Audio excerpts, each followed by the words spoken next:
Hi, Neela. I'm so glad that you were able to join us today. I'm looking forward to a stimulating conversation because I know whenever we talk, I find what you have to say to me very interesting, compelling, and I hope our subscribers to the podcast do as well. I want to talk in general about the relationship between self interest and morality. Does living a fulfilling life conflict with living a moral life? The first thing I'd like to ask you about is how do you understand how your Indian heritage may have impacted your life, the decisions you've made, and your overall thinking? One way it's been really useful in my way of thinking is that it's a completely different culture and way of living, at least when I grew up, right? So I grew up in a very, what I now think of as an upper middle class Indian family. My father was a corporate executive, my mother was a lecturer. So I don't have, I have the privilege of not having a poverty story to talk about, very comfortable upbringing.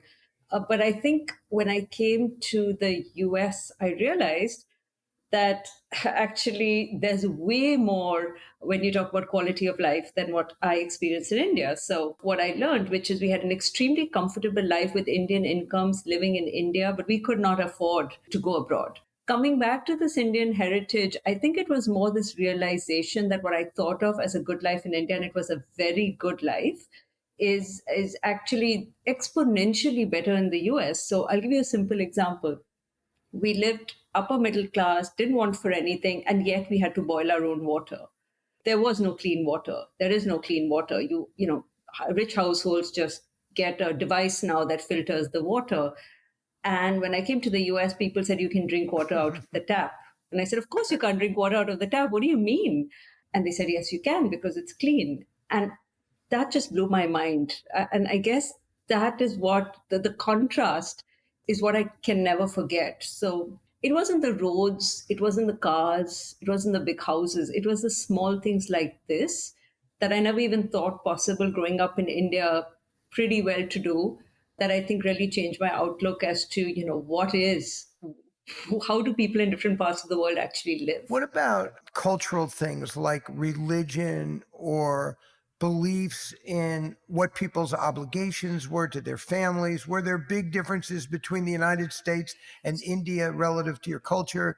Did you change? Did you become Americanized? Or have you stayed, do you think, pretty true to your original heritage, assuming there were differences? So I think one thing is that family is really important, and this idea that one has financial obligations towards one's family. So you always think about looking after your family financially more than maybe if I grew up here and there's this notion that you're pretty independent. I grew up Catholic in India, and a lot of this look after your parents comes from non-Christian religions, from Hinduism, from Islam, etc. But you still absorb those lessons. So that's a cultural lesson, not a religious lesson. It is a big part of our budget, which is making sure that parents are financially okay and we can provide for them. So I think that's one big place where I think this idea of duty does come in, and this, which is quite different from sort of the freedom and independence that you have in the US. What about in terms of spirituality? I guess, do you see differences in your view of the world as a result of growing up in India versus the way an upper middle class American might feel? I mean, the one thing in India I do think, and this was, I grew up in 80s and 90s India, is that it was at that point, and I'm not sure it is exactly true right now, but at that point it was a country in which religion was very much at the forefront, but in a very peaceful way. So my husband, grew up Hindu, and I remember thinking that Hinduism, for example, is the sort of very welcoming. You don't have to be converted. You don't have to, attend church every Sunday to be called Hindu. You just take part in the ceremonies and everyone is equally welcome. They give prasad to everyone, unlike communion, where you have to sort of be, baptized and receive communion to have it. So it's a very inclusive kind of religion. So I think my view of religion was that it was very inclusive. But no, I mean, I grew up with a lot more because, we went to church. My husband actually grew up with a lot of religion, but didn't really like it because it's also very patriarchal and it also comes with its own sets of rules. So I think in some ways, both of us grew up with this idea that we would evolve our own morality. So as a result of which, we haven't taught our daughter anything. We haven't baptized her. We haven't put her through any rituals because we have a more inclusive definition. Do you believe that anything that was going on between the Muslim community and the Hindu community and the tension that started back when both Pakistan and India became states, I guess was 1948, but that has been an ongoing tension, increasing now under the Modi government.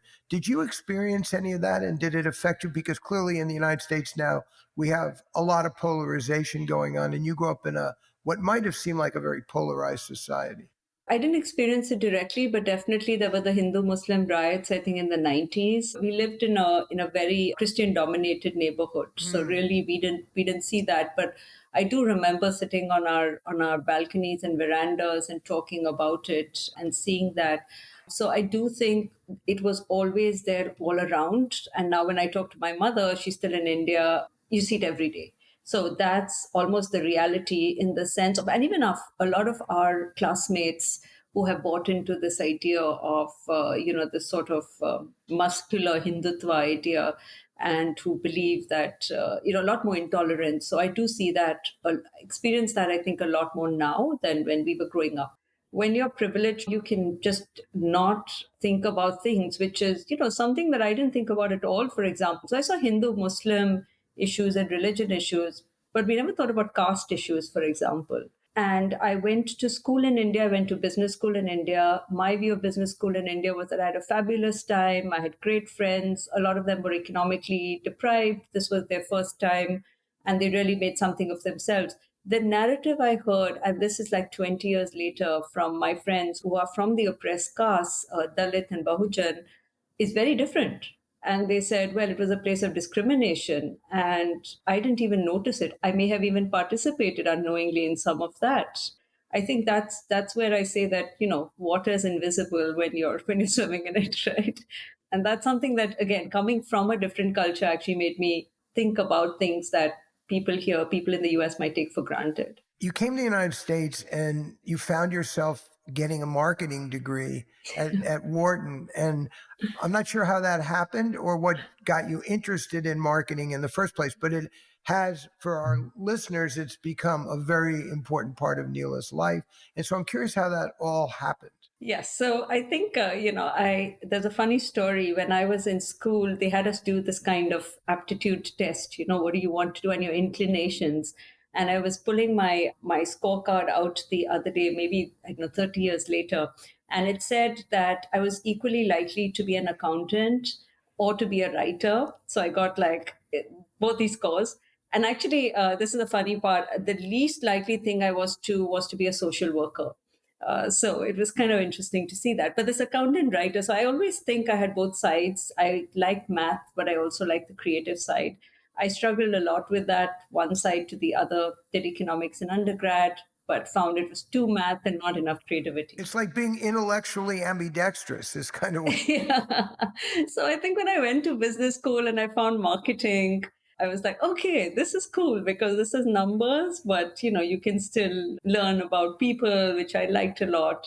And so that's how I chose marketing.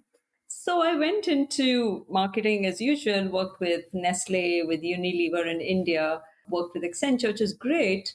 But then a lot of marketing was about this is our experience. This is, how we've done it. This is anecdotes. So I think I was always a little bit like, surely there's some data, there's some evidence. And that quest actually took me to a PhD. So my PhD was in marketing, and I thought I was going to learn about brands and all that good stuff. And it turned out to be about just basic stuff around judgment and decision making, which is interesting. And you worked with Deb Small, is that correct, when you were at I Wharton? did a little bit, Can you yeah. tell everyone a little bit about what Deb was working on and how this judgment and your work more specifically with Deb and what your doctoral dissertation was about? And then I want to ask some more specific questions about philanthropy and marketing after that. So, Deb was one of the professors who really opened my eyes to what one could research in marketing. Because when I went in, I thought it was all about for profit brands. And that actually is a lot of what I did in my doctoral dissertation, where I looked about, and we'll talk about that. But Deb's work actually was interesting because she talked about charitable donations, which, as you think of it, is a form of marketing, is a form of consumer behavior. And of course, she did this famous piece of work on the identifiable victim effect, which is that we're more likely to donate to a picture of a victim than we are when multiple victims and stats are presented to us, right? And it's that famous quote that, a single death is wrenching, multiple deaths are a statistic. That's what she showed. So she showed that when she gave a photo of an 8-year-old Rokia and talked about like how Rokia was starving, people actually tended to give a certain number as donations, when instead of that she put this idea that there were millions of children who were starving, people actually give less or give less per person or didn't appropriately size up their donations. And one of those is like we give to people who we find, we give to people that we know. It arouses emotions in us that compels us to give. When we see statistics, those emotions get dampened. And I think there was some work that she also did with Paul Slovic, where they showed that even if you put statistics on the photo, it dampens people's emotions. So I thought that was extremely interesting because giving is a behavior, and it's determined by the same factors as if you were to buy soda. You're still led by emotions. It's not just the product itself, it's how it's packaged, it's how it's distributed that drives your behavior. So I do think that that was eye opening for me. We collaborated a little bit. I wouldn't say that we did a lot of work together, but I appreciate her work more and more now, actually, out of the PhD program. My work was around looking at indulgences. So, this idea that, when you mix what we call pleasure and utility, marketers tend to think it's the best of all worlds, but consumers actually think it's the reverse. So, if you have what is called a mixed indulgence, which is, say, chocolate with some vitamins in it, then marketers are like, this is great. Now we have vitamins and we have the chocolate. And for consumers, what happens is that it actually takes away the sin of indulging. So suddenly they're like, this is worse. I might as well have my vitamins separately and my chocolate separately than put them together. So that's what I was trying to unpack in my dissertation, how people think about indulgence. Everyone may not know, or from the introduction may not remember, that you and I work together on the board of the Life You Can Save. And the Life You Can Save is attempting to essentially market the idea that people can give more effectively. And can you explain effective giving and what you know about marketing that idea of effective giving, how easy it is or how difficult it is, and what we've learned about that? Yeah, so I think that this idea. So first of all, I do want to say that the most amazing marketing strategy has been Peter Singer's sort of drowning child analogy. And we talk about a powerful way to make a very abstract concept into something very simple, which is you're going by the pond, you see a toddler drowning, do you rescue the toddler? And our initial reaction always is yes. And well, you have expensive shoes, and we're like, don't be stupid. Of course, we're going to remove, it's okay. We're just going to rescue. And then the killer question, which is like, well, every day this is happening, and what are you doing? I think that itself is a great example of taking something extremely abstract. How can I do good in the world, and making it extremely concrete, which is that now there are lots of questions like how many pools are there? Can I go and rescue every toddler? But that simple question is very hard to walk away from. And that to me is effective giving. You have a lot, you see a place where you can make a lot of difference without too much of a change in your own life, or a change that's not dramatic. Maybe you lose some shoes in the process, but you're not going to lose your life. You ought to do it. And I think that to me is really about now, that's the idea of giving. But then there's the idea that, okay, if you're going to give, some charities can do thousands of times better than other charities. And so you ought to think about where to give and to give carefully, because it's not just a matter of I've given. What you're really trying to do is to save the toddler, right? So you won't wade into a drowning pool, and if the pool was very this and you don't know how to swim, you'd rather call 911 or something. So similarly, you should think about what's the thing that will save the toddler's life, and do the impactful thing rather than something that just makes you feel good. So I think that that's the idea of effective giving, which is to give what you can and what is easy for you to give, and to help, and you ought to do that. And the second is that give in a way that's effective. Give to effective charities that can do much more with your money than if you give to an ineffective charity. But unfortunately, for people who want to do good, the effective charities, the most effective charities, the one that can do 1,000 times better, are in the developing world, far away from, say, where people in the United States or Australia or the United Kingdom will be giving. Doesn't that raise a lot of problems from a quote unquote marketing point of view as how you get people to want to do that? It absolutely does. I mean, first of all, this concept, you're trying to get people to do a new behavior, right? And you're trying to get them to give. And the question is, I mean, you can, some people get motivated by guilt, but not everyone is going to get motivated by that. This behavior isn't a social norm. So it's not like there's anything that prevents me. No one will say I'm a bad person for not giving. So it is a difficult thing even to do.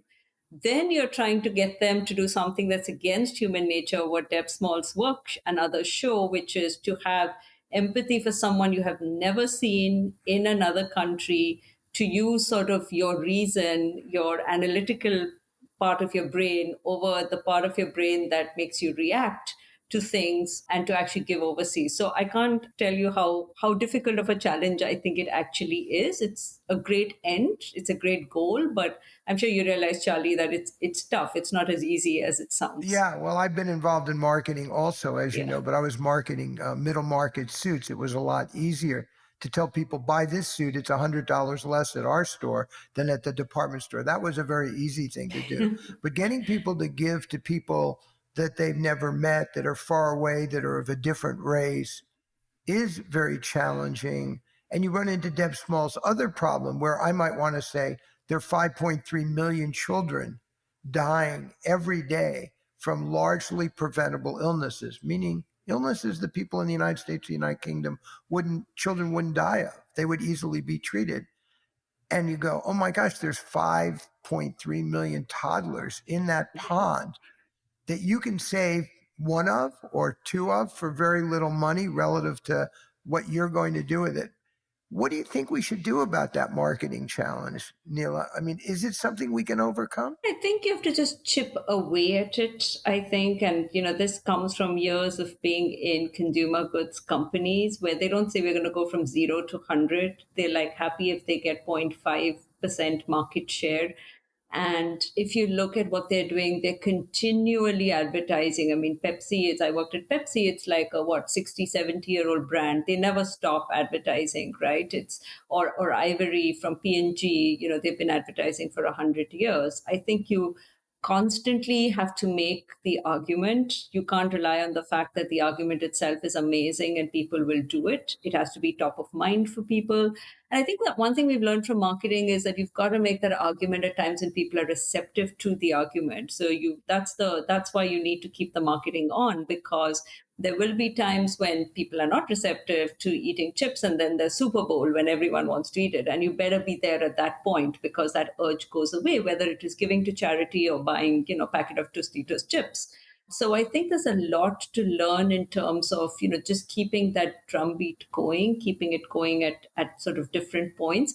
There's different segments. Different people have different motivations to give. So you might have someone who wants to give because they spend some time in India or in Kenya, and now this is a way for them to sort of give back. There might be someone who has some sort of connection. There might be someone who purely uses reason and does the calculations to show that would be more cost effective. So I think depending on the audience, you also want to tailor your message. Well, when I was in marketing, I was in charge of a $90 million a year marketing budget. And when you were at PepsiCo, you had lots of money to market. I, But the effective giving movement is not raising a huge amount of money for these people overseas. We're starting to crack it a little. My sense is, and I wonder if you agree with me, Neela, that we need a lot of money to market this idea in a way that would be effective the same way we market consumer packaged goods. That really marketing this idea of effective giving to people overseas where it can do the most good and where the dollar goes the furthest is essentially a marketing challenge like a consumer packaged goods challenge. And therefore, the way we can get the most money for the people that we're talking about right now is to market it like a product with very clever marketing, but it would be very expensive. Do you agree that if we had a proper marketing budget, say at the Life You Can Save, which has kind of been my view all along, we could actually begin to break through and raise exponentially more money? Definitely. I mean, I give, my donation goes to the Life You Can Save. And partly because I think this idea that, and we've shown it, which is that for every dollar you give, you can raise $17, i.e., the Life You Can Save takes your dollar, uses that to create marketing materials to reach out to people. And through doing that, they can raise another $17. So if I give $10,000, it's almost like I am raising 170 or $180,000. Now, if I can do that myself, that would be great. I would do it myself, but I can't. So, why not give it to an organization that's thinking about it? But Charlie, I think you raise a good point about marketing is seen as sort of a dirty word in the nonprofit, Very as is dirty. overheads. As is overheads, by the way. And, we don't want to pay people well to do the work. We are very project based and we hope that everyone will just give. It doesn't happen that way. We are competing with people's wallets and we are competing with the Apples and the Pepsis of the world who are putting in a lot of money to convince people to spend the money in their wallets. And meanwhile, we're just sitting there and saying, well, you should give because it's a good cause. I don't know if that's convinced anyone. So, yes, I completely agree with you that we need to get together. We need to say, how do we spread this message? If we don't like the word marketing, we can say, how do we spread this message more effectively? But we're doing marketing. And how do we make sure it's resourced enough that we can do it without, and this is something we learned, I'm sure you learned that doing it halfway is almost worse than not doing it at all. So if you're going to do something, you can't put 3 ads on a TV and hope people will pick up. You've got to like go all the way and spend the money. So when people say, oh, why are people spending on Super Bowl or why? Because they've done the ROI and they know it works. And somehow I feel our sort of idea of we're just going to make tiny investments because we are not comfortable with spending doesn't get us to that ROI, because marketing isn't, as you know, it's not a linear game. You have to spend to get the returns. People have said, "Well, what would you do?" And when I say, "Well, if I had somebody who gave me $10 million, what I would do to help these children, 5.3 million children who are dying every year." But this individual is incredibly interested in helping those people, and she decides to give me $10 million because she's very wealthy, and we know there are a lot of those wealthy people. So she gives me $10 million. What would you do, Charlie? And I say, well, I would probably waste the first $3 million in a bunch of marketing tests, some of which worked, but most of which didn't work. And then after I've wasted the $3 million or most of the $3 million, I would make a fortune for these children and for effective charities with the next $7 million.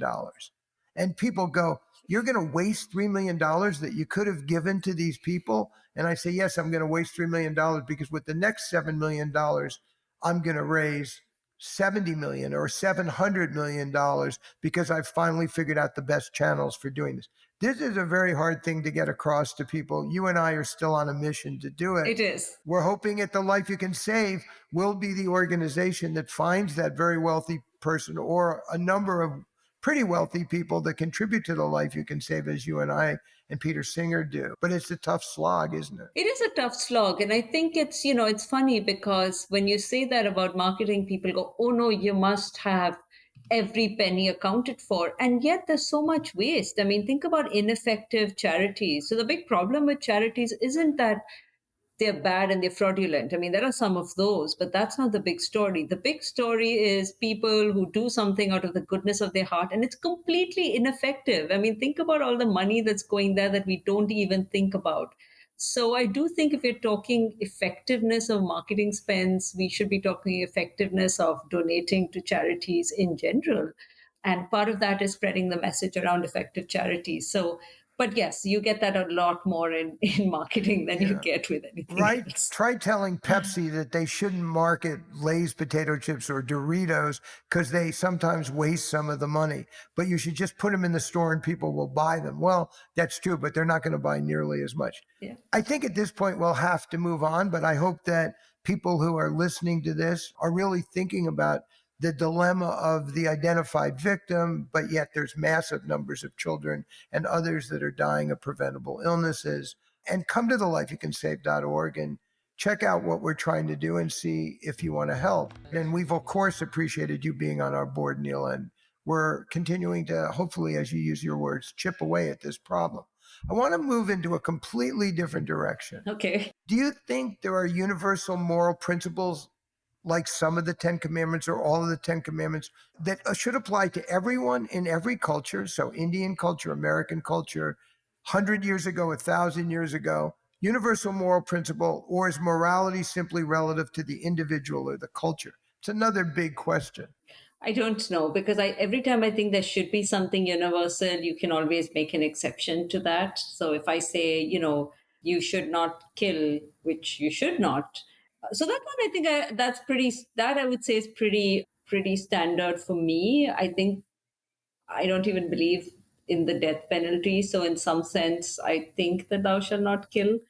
Although I'm very strongly pro-choice, so I don't know where that falls on the list of Depends it. who you ask. But that might be the only one. But the other ones all have like you shall not lie. And Peter wrote a recent article and during the we all admire Schindler, Oscar Schindler, and Yeah. obviously he lied a ton to get where to save the people. So I feel like every moral principle in general is thou shalt not do this in 99.9999% of cases. But there are exceptions. I don't know, that's something that I would say is completely universal. I want to talk to you a little bit more personally, if that's okay.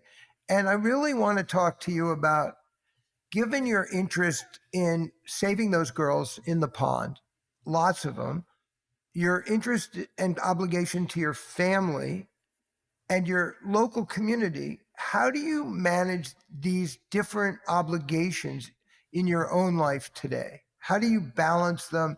Where are the pulls? What do you think you're doing well with it? Where do you still want to improve? So I think that the way I balance it is by setting some rules and boundaries around how I do things because I tried to do the reasoning and it just made me miserable every time. When I think about should I do this? No, I could Like, should I buy. go out for dinner or give the money away? That kind of thing. Yeah, yeah. And then, realize that this wasn't very helpful. I also found, Charlie, your point about personal best being very useful in this case because if you see, you hear stories about people giving 50% of their wealth or their income, and I just can't get to that at this point, then I would feel terrible and not give anything. But I think this idea of like you try and improve every year is very motivating to me. So the way that I do that is that I just set rules around what we would give. And that's just like you said, rules about saving or investment. It's kind of interesting. I don't know whether I should. My husband is a supporter of effective altruism. He doesn't really mind. He's totally happy to. But I've never actually asked him. We just use our household finances as joint, which I sometimes wonder about, and whether it should be percentage of my income or his or our joint income. So a certain percentage of our income, and that's really for effective giving. So that percentage I keep for the Life You Can Save and or charities that the Life You Can Save endorses because as far as I know that's kind of the effective universe. Are there more? Of course. And then in terms of community, again, the similar thing applies. I just assume that that budget is smaller because I assume that America is a rich country. Many other people are giving to local organizations. So I don't feel so bad about giving what I would consider not such a great sum of money. So that is the smallest pool. It goes to organizations like the Bail Project, which pays for people's bail. It goes to organizations, to media organizations like NPR, because I think having good media is good to call out excesses in society. It goes to a few other organizations. So it's Jose Andres' World Central Kitchen, just because I like what he does with sort of feeding the world. And I worked for many years in food companies. So that's a mix of, do I like this? Is it good enough? And, it's not a big part. It's a few coffees per month from my budget. So I don't even think about that. And then there's the whole part, obviously, about saving. Family, similarly, I think we just made a rule as to what we would give. I don't think about it. We don't think about whether that money gets used well or doesn't get used. It just goes. I think it really helps with all of this to not think about too much about once you give the money away. And then the rest is for living. A lot of people do benefit from rules. Can you explain whether you change the rules according to personal best? So do you change the rules at all in order to do a little better each year, which is how I understand personal best? Yes. So we'd like to get to a point where we're giving to effective organizations at least 10 to maybe even 20% of our gross income. Okay. But the idea is to set like maybe half a percentage or a percentage point. Another way that we think about it is our daughter's currently getting to high school. Soon she'll be in college when a lot of the expenses go away. So, we would take that amount and sort of start to give. So I think it also helps not just to have rules, but also to think about the stage of life that you're in. And actually, Hinduism, we talked about spirituality, has a nice concept of life being in stages. We are currently in what would be called the householder stage. And I think the idea with that is, fulfill your current obligations when you're in a particular stage. And then when you're in the next stage, you do what that stage demands. So I feel like my current obligation is towards making sure that my daughter has a decent enough education. And so that's what we put money for. But we know that that stage is going to end in a few years, and then we should plan for a different way of spending that money.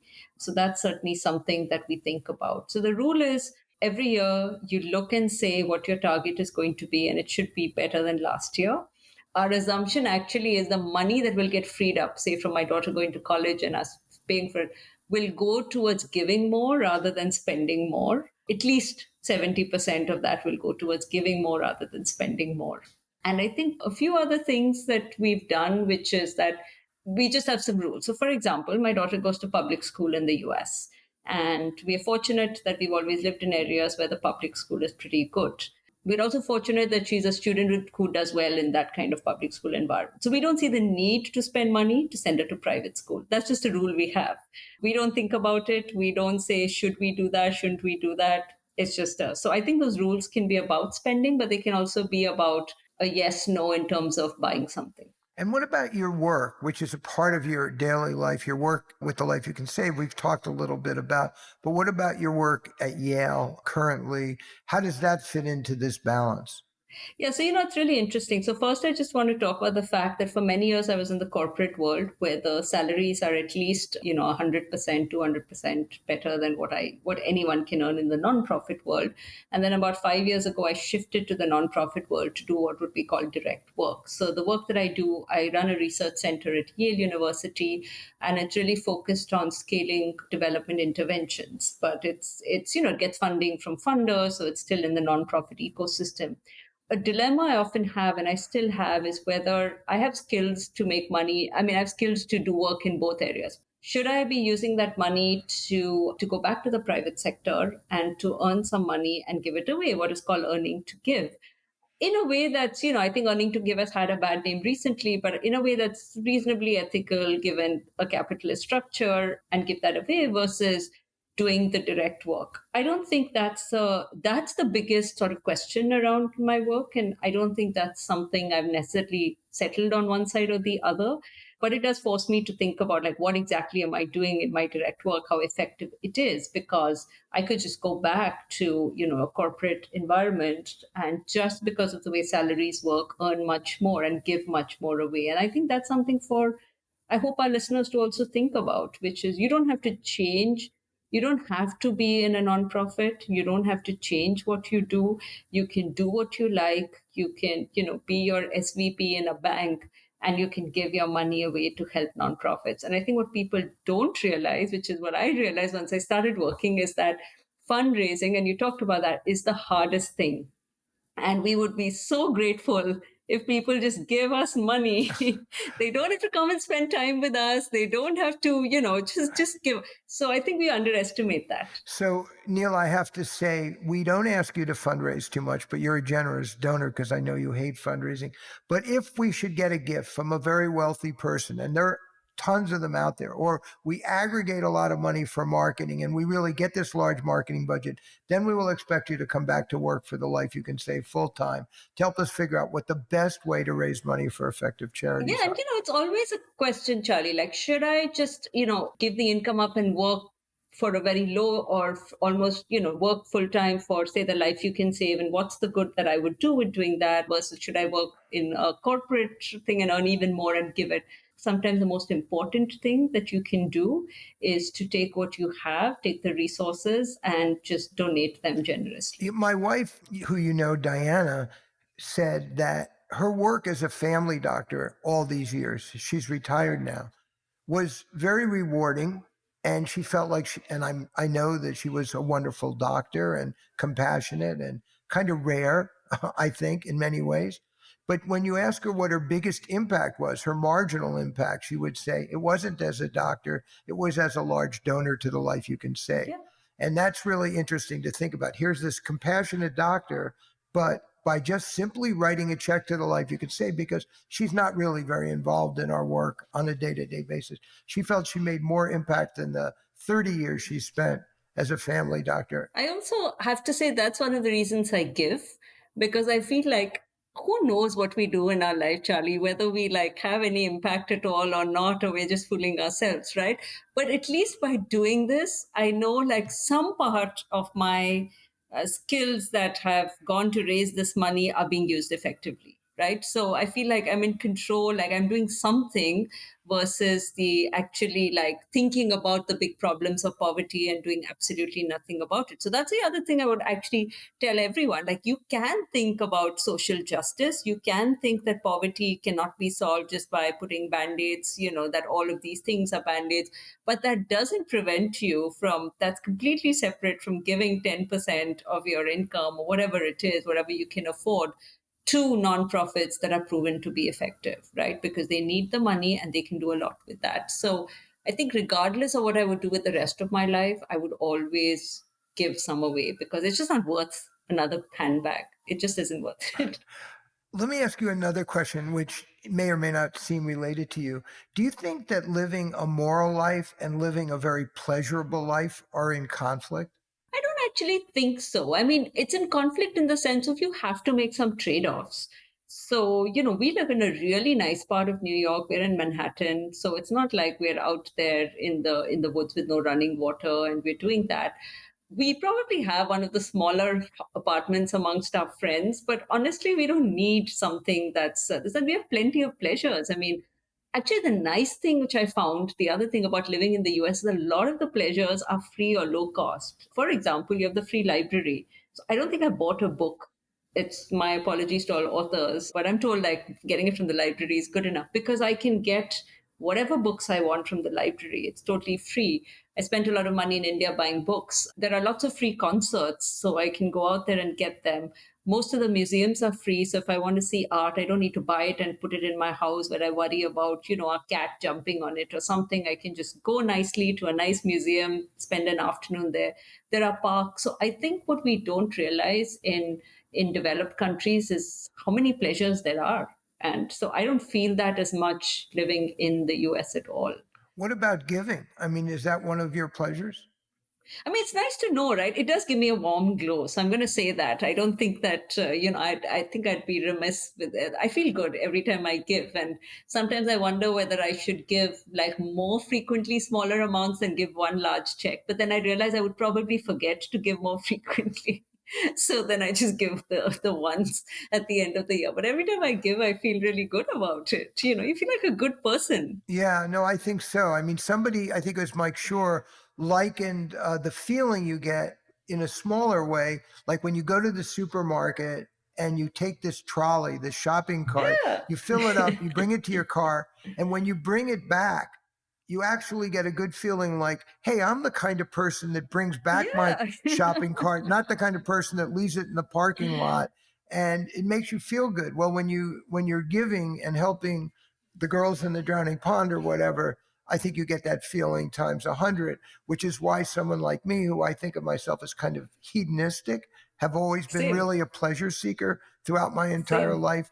That working at the Life You Can Save as a volunteer and being a donor is really giving me the balance that I want to really feel like I'm an effective hedonist instead of just a plain old hedonist. I agree. And, for me, the hardest would be, I mean, I laugh because I work in the nonprofit sector, but like, it's just hard for me to like live that life. And so this is a good balance because I feel like it's people go like, oh, how can you give that away? But it's so easy because you're like, I don't need to dust another handbag. So it's actually like not even such a big deal. But you get a lot of like brownie points from doing that from yourself. Well, I do want you to, if you decide to earn to give and go back, say, to Pepsi, I want to have all the free Lay's potato chips Yeah. you So can give me. it is one of the other pleasures, which is not too expensive, potato chips. Yeah, but it's not too good for me. I have to balance that out It's of not. It's against not. longevity, but I could live on Lay's potato chips, I have to Mm. say. I want to end with asking you a question that we've been running around, but maybe it allows you to just summarize all this stuff. And I want to ask you, as I'm asking all of our guests, what do you think it means to live a moral life? I think it means, first of all, the do no harm. So I'm very taken by that. I think, try and do as little harm as you possibly can, environmentally, humanly, etc. Try and treat people well, treat them respectfully, affirm their dignity, that kind of thing. And then I think it means doing something actively to sort of repair the world. So, making a useful contribution in whatever way you can. I do think that if you all you did was just be a nice person, you still haven't done enough. I think you have to actively do something, and that do something can be, I'll use my resources, whether that's my money, my time, my skills, my energy, to actually make some, perceptible difference, or to try and do that in the world. To me, that's like being a model person. Is that the American part of you, the Indian part of you, or a blend, do you think? That's the American part, but I was very attracted to America by this notion of sort of freedom and independence. I think the Indian part, the do no harm and be good to people. I think there's an Indian part of me which also says that there's a certain, I wouldn't say duty, but I think it's, for example, looking after older people or folks who are disabled or things like that. That's just part of being in a good society. And I think it's part of not just tolerating, but actively sort of living with other people and seeing that they bring something to the table. So that's part of the sort of the just treat people nicely. I mean, everybody's a person. Like, why do you have to be differential in your treatment of people? So I think that's maybe the Indian part is more duty, but I think I prefer to think of it more individualistically. I think the integration of bringing elderly people in your family into your life and just feeling that's a given is maybe more Indian than American. Yeah, but I think there are lots of benefits, right? So, I mean, I think it is a cultural norm that is actually a good thing because, for example, it helps the young to see that we will all reach the stage. It develops empathy, it develops patience, and it's not something I have, but which I've developed. So I think that these are good cultural norms that we should sort of get more into maybe American society. Well, as I've grown older, I've really appreciated the idea of my children integrating me into their lives. But I Yeah, think it really has benefited our granddaughters as well. exactly. So it's like giving. The relationships we've established with our granddaughters are incredible. I sometimes think better than with our own children, just because we have more energy for it, and you can always dump Exactly. them off at the end of the day, and you don't have to put them to bed and all of those kinds of It's things. not all cost. No. That's what, that's the whole idea. It is benefit. And I think if you ask me, I mean, now that you ask me about, sort of Indian culture, one of the things is I used to travel on a very crowded Indian train and people would come and you could seat three people, right, in a seat. And someone would come and they would push for the fourth seat and they'd be like, kindly adjust. And that's really the sort of, I think, the mentality you grow up with, like, just kindly adjust. We don't have to be so rigid about things. And so if you adjust for other people, you will get a lot more benefits. There's a loss of efficiency, but I think it comes with a ton more benefits. So maybe that's part of my Indian culture. Well, Neela, it's always great to talk to you. You've been a fascinating person to chat with for this hour, and I appreciate your making the time to do it. And I hope that the people who've listened will enjoy the podcast and subscribe to hear more fascinating guests. But you've been fabulous. Thank you so much. Thank you.